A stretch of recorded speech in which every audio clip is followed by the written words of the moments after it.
Avez-vous déjà imaginé ce qui se passerait si deux des voix les plus influentes du monde spirituel, Dr Zakir Naik et Sadhguru, se retrouvaient face à face pour discuter de leurs visions respectives? Et surtout, que se passerait-il si chacun d'eux révélait une vérité profonde sur sa propre tradition, mais aussi sur celle de l'autre? D'un côté, nous avons Dr Zakir Naik, connu pour sa précision, sa rigueur et sa référence constante au Coran et à la Sunna. Et de l'autre, Sadhguru, un penseur hindou contemporain qui invite à explorer la conscience, l'expérience intérieure et la dimension mystique de l'hindouisme. Aujourd'hui, ces deux voix vont aborder un sujet sensible, fascinant et essentiel. Quelles vérités méconnues existent entre l'islam et l'hindouisme et comment peuvent-elles rapprocher plutôt que diviser? Dans ce débat, vous découvrirez une analyse surprenante des textes sacrés, des points de convergence inattendus, des clarifications essentielles pour comprendre l'autre et des réflexions profondes pour apaiser les tensions entre communautés. Aujourd'hui, j'aimerais commencer par ce que certains appelleront une vérité choc. Non pas dans le sens de blesser, mais dans le sens d'ouvrir une porte souvent ignorée. L'hindouisme originel porte en lui des traces claires du monothéisme, proche du message fondamental de l'islam. Cette affirmation peut surprendre, mais mon intention n'est pas de créer la controverse. Mon intention est d'ouvrir un espace où l'on peut regarder les textes avec sincérité. Dans le Coran, Allah dit « Et ne discutez avec les gens du livre que de la meilleure façon » sourate 29, verset 46. Ainsi, la meilleure façon consiste à examiner, comprendre et partager. Lorsque j'ai étudié les écritures hindoues, les Védas, les Upanishads et d'autres textes, j'ai été frappé par plusieurs passages qui s'alignent étonnamment avec la vision islamique de l'unicité divine. Permettez-moi d'en citer quelques-uns. Dans le Rig Veda, il est dit « Ekam Sat Vipra Bahudha Vadanti ». La vérité est une, les sages la décrivent de différentes façons. Ce verset, souvent cité, montre déjà une idée fondamentale, l'existence d'une seule réalité suprême.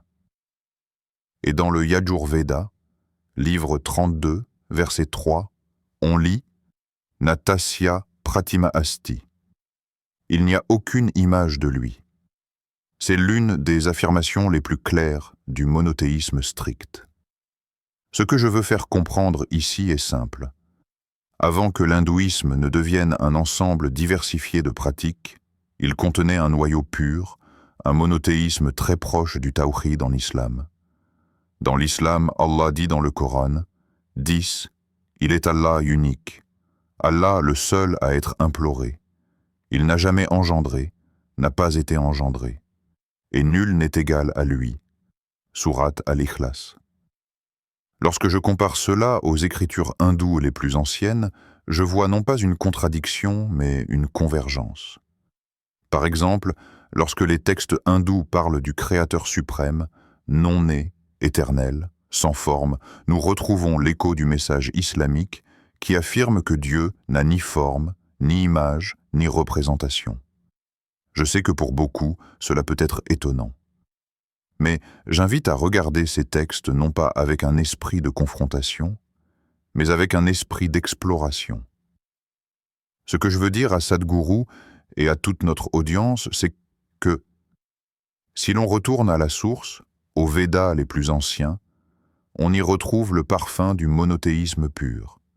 Un Dieu unique, non incarné, non décrit par une image. Ce point de rencontre est un cadeau pour ceux qui, comme nous aujourd'hui, cherchent des ponts entre nos traditions. Le prophète Muhammad, paix et bénédiction sur lui, a dit dans un hadith authentique, « Le sage est celui qui cherche la vérité, même si elle est entre les mains de son adversaire. » Nous ne sommes pas ici en adversaires, mais en chercheurs. En comprenant cela, nous pouvons déjà réduire 1000 malentendus entre musulmans et hindous.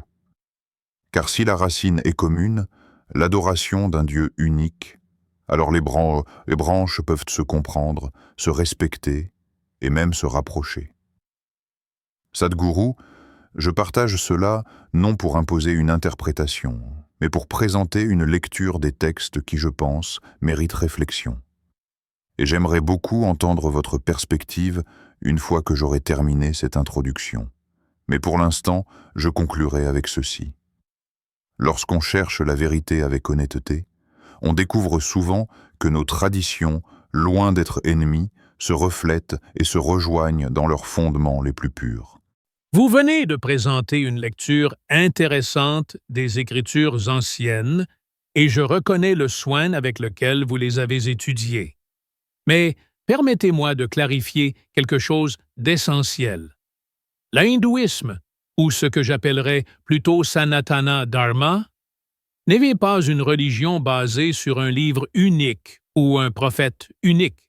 C'est une tradition vivante, fluide, façonnée par des milliers d'années d'expérience intérieure, d'exploration humaine et de recherche spirituelle. L'idée que l'hindouisme était à l'origine strictement monothéiste et qu'il se serait ensuite diversifié en de multiples formes est une manière de lire nos textes, mais ce n'est pas la manière dont la tradition se comprend elle-même. Vous dites que le Veda exprime l'existence d'un Dieu unique. Je dis qu'il exprime l'existence d'une réalité ultime que l'on peut approcher selon plusieurs voies. Ce n'est pas la même chose. Lorsque le Rig Veda affirme « Ekam Sat, Vipra Bahuda Vadanti », il n'enseigne pas l'unicité d'un Dieu personnel, mais l'unicité de l'existence. La vérité est une, oui, mais cette vérité n'est pas décrite comme un être séparé du cosmos ou extérieur à l'existence. Elle est Essis, la réalité fondamentale, la source de tout, que l'on peut percevoir, expérimenter et exprimer de plusieurs façons. Vous insistez sur le fait qu'il n'y a pas d'image du divin dans le Yajurveda. C'est vrai, mais ce verset n'a jamais été utilisé pour interdire la représentation symbolique. Il signifie que la réalité ultime ne peut être confinée, ni limitée par une forme, une pensée ou une image mentale. Pour nous, la représentation n'est pas une description de Dieu, c'est un outil, un support, un langage pour communiquer une dimension qui dépasse le langage. Ce que l'hindouisme a développé n'est pas de l'idolâtrie, mais un système de symboles, chacun représentant une qualité, une énergie, un aspect de l'existence. Lorsque vous voyez une statue de Shiva, vous dites « Voici une image de Dieu ». Nous disons « Voici une technologie intérieure, un symbole qui rappelle à celui qui médite une certaine structure de l'univers et de l'être humain. Nos symboles ne sont pas là pour remplacer Dieu. Ils sont là pour éveiller l'homme. Vous voyez, dans l'hindouisme, la question n'est pas « Qui est Dieu ?» La question centrale est « Quelle est la nature de cette existence et quelle est la nature de l'être humain ?» L'objectif n'est pas de croire, mais de percevoir. C'est ici que je me sépare profondément de votre analyse. Vous partez de l'idée que les Écritures sont une révélation divine fixe. Nous partons de l'idée que les Écritures sont le compte-rendu d'êtres humains qui ont perçu une réalité d'une profondeur extraordinaire. Pas une révélation imposée d'en haut, mais une exploration vécue de l'intérieur.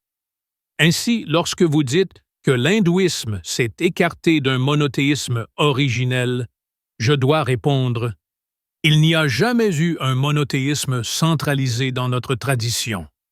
Le Veda ne donne pas de commandements. Il donne des aperçus. Il ne demande pas la foi. Il invite à la transformation de la perception. Vous affirmez que certaines déclarations du Veda rejoignent la théologie islamique. Permettez-moi de dire ceci. Il est très naturel que des civilisations différentes, cherchant à comprendre la source de l'existence, arrivent à des expressions parfois similaires. L'unicité est logique. L'absence de forme est logique. L'absolu est logique. Mais cela ne signifie pas que les conclusions sont les mêmes. Lorsque vous dites « Dieu est unique, sans image, sans incarnation », vous parlez d'une divinité personnelle qui exige que l'homme reconnaisse son unicité. Dans le Sanatana Dharma, la réalité ultime n'est pas décrite comme un être séparé. Ce n'est pas un « il ». Ce n'est pas une personne. C'est un état, un principe, une dimension de l'existence accessible à celui qui cherche avec suffisamment de profondeur. Dans l'islam, Dieu est extérieur au monde. Il crée, il parle, il guide, il juge. Dans notre tradition, l'ultime vérité n'est pas extérieure. Elle est vous. Elle est en chacun. Elle n'est pas un autre. C'est pour cela que nous n'avons pas de prophète unique. Car chacun peut atteindre cette réalisation. C'est pour cela que nous n'avons pas de texte unique. Car la vie entière est un texte. C'est pour cela que nous n'avons pas une forme unique du divin. Car l'existence ne se limite pas à une seule expression. Vous avez dit, de manière très respectueuse, que si l'on retourne à la source, on trouve un monothéisme. Mais dans notre tradition, la source n'est pas un texte, ni une doctrine. La source est l'expérience directe. C'est précisément cette expérience que les rishis, les sages, ont transmis. Ils n'ont jamais dit que leurs paroles devaient être interprétées comme absolues. Ils ont dit « Ceci est ce que nous avons perçu. Vous aussi percevez. » Ainsi, la différence profonde entre votre approche et celle de l'hindouisme est ceci. Vous cherchez la vérité dans un texte révélé. Nous la cherchons dans la transformation de la conscience. Ce que vous appelez « vérité choc », l'idée que l'hindouisme serait monothéiste comme l'islam, est une interprétation qui vient d'un cadre théologique particulier, celui que vous portez. Mais le hindouisme n'a pas été construit avec ce cadre. Lorsque vous voyez Brahman comme un équivalent d'Allah, cela simplifie trop. Brahman n'est pas Dieu. Brahman est la toile de fond de l'existence. Il n'est ni masculin, ni féminin, ni personnel, ni séparé. Vous ne vous tenez pas devant Brahman. Vous êtes Brahman. Et tout est Brahman. Dans ce sens, on ne peut pas dire que l'hindouisme soit monothéiste, ni polythéiste. Il dépasse ces catégories. Vous avez mentionné un hadith disant « Le sage est celui qui cherche la vérité, même si elle est entre les mains de son adversaire. » Dans ce même esprit, je dirais, chercher la vérité demande parfois de dépasser les cadres, même les cadres sacrés. Si vous examinez profondément le Sanatana Dharma, vous verrez que son but n'est pas que vous croyiez en quoi que ce soit. Le but est que vous voyiez, que vous réalisiez, que vous connaissiez par vous-même. Je respecte profondément que, pour vous, la révélation et l'obéissance soient centrales. Mais dans notre tradition, la perception et la libération sont centrales. C'est pourquoi, lorsque vous utilisez le terme « monothéisme » pour décrire les Védas, je dois le contredire avec douceur, mais fermeté. Ce n'est pas le bon concept. Les Védas ne décrivent pas un Dieu unique qui exige l'adoration. Ils décrivent une réalité ultime que l'on peut approcher de multiples façons. Ainsi, ce que vous appelez divergence n'est pas une erreur ou une déviation. C'est la nature même du Sanatana Dharma, une invitation à reconnaître l'unité derrière la multiplicité, mais sans imposer une forme unique de cette unité. Je comprends qu'en venant d'une tradition où l'unicité de Dieu est centrale et obligatoire, cette approche puisse sembler incohérente ou confuse. Mais pour nous, elle n'est pas un problème. Elle est une richesse. car la vérité ultime, si elle est infinie, ne peut pas être enfermée dans une seule forme, un seul mot, une seule voix, un seul prophète, un seul livre. Vous avez présenté une lecture du Veda. Je vous présente la manière dont la tradition se comprend elle-même. Le divin est partout. Le divin est en tout. Et chaque être humain peut s'élever et réaliser cette vérité par lui-même. Voilà pourquoi nous respectons toutes les voies, toutes les méthodes, toutes les représentations, et même l'absence de représentation. Ainsi, je reçois votre lecture comme une possibilité, un angle, mais pas comme une vérité historique sur l'hindouisme. Car notre tradition n'a jamais été un monothéisme qui se serait dispersé. Elle a toujours été un chemin d'exploration multiple vers une réalité unique, mais infiniment expressive. Et pour ceux qui cherchent un sincèrement, cette multiplicité n'est pas un obstacle. C'est une porte.